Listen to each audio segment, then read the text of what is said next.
Well, the storm wasn't as bad as everyone thought it was going to be here at Norwich Public Utilities, but it's still all hands on deck. And here to tell us all about it is Chris. He works here as a spokesperson for Norwich Public Utilities. Tell us a little bit about what is the situation now? You have crews kind of coming in and out to assess some of the damage. So we've got about 900 customers out of service right now, which is far less than we thought it was going to be, but it's still important that we get the lights back on and do the job as safely as we can.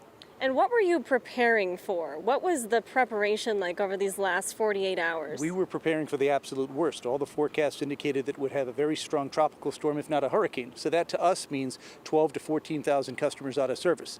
So to this point, it's been a much lower number, but we know that the weather can change quickly, can change dramatically. We're certainly prepared to respond if anything changes. But at this point, we're getting ready to get these last 900 customers back in service. And how long do you think that's going to take? What does that response look like now that the storm has sort of subsided for now? Well, for now, it looks like it's a typical day where you've got a couple of outages. We've got 5 or 6 that we've got to take care of. The last estimate I heard was about 4 or 5 hours. So we'll be able to get everybody back tonight. But then again, we've got to be vigilant and make sure that if things change, we're ready to go.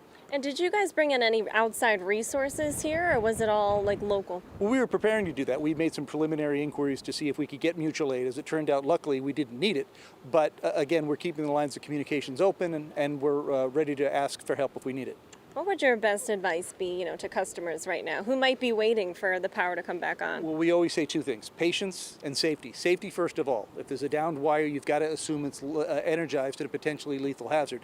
And patience in that it takes a long time for us to get the lights back on sometimes, and it's very labor-intensive work. It's very dangerous work. So we want people to be patient. We want them to be safe, and we know that we're very good at what we do out in the field, and we'll get the lights back on in short order.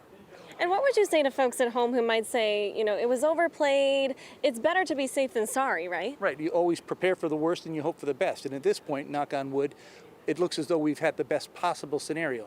But there's still a lot of people out of power in Connecticut, very few of them here in Norwich. So we just need to be vigilant and get the job done. All right. Well, thank you so much. That's the story here at Norwich Public Utilities. We are happy that things turned out the way they did. And thank you for all of your hard work over these last couple of days. Back to you guys in the studio.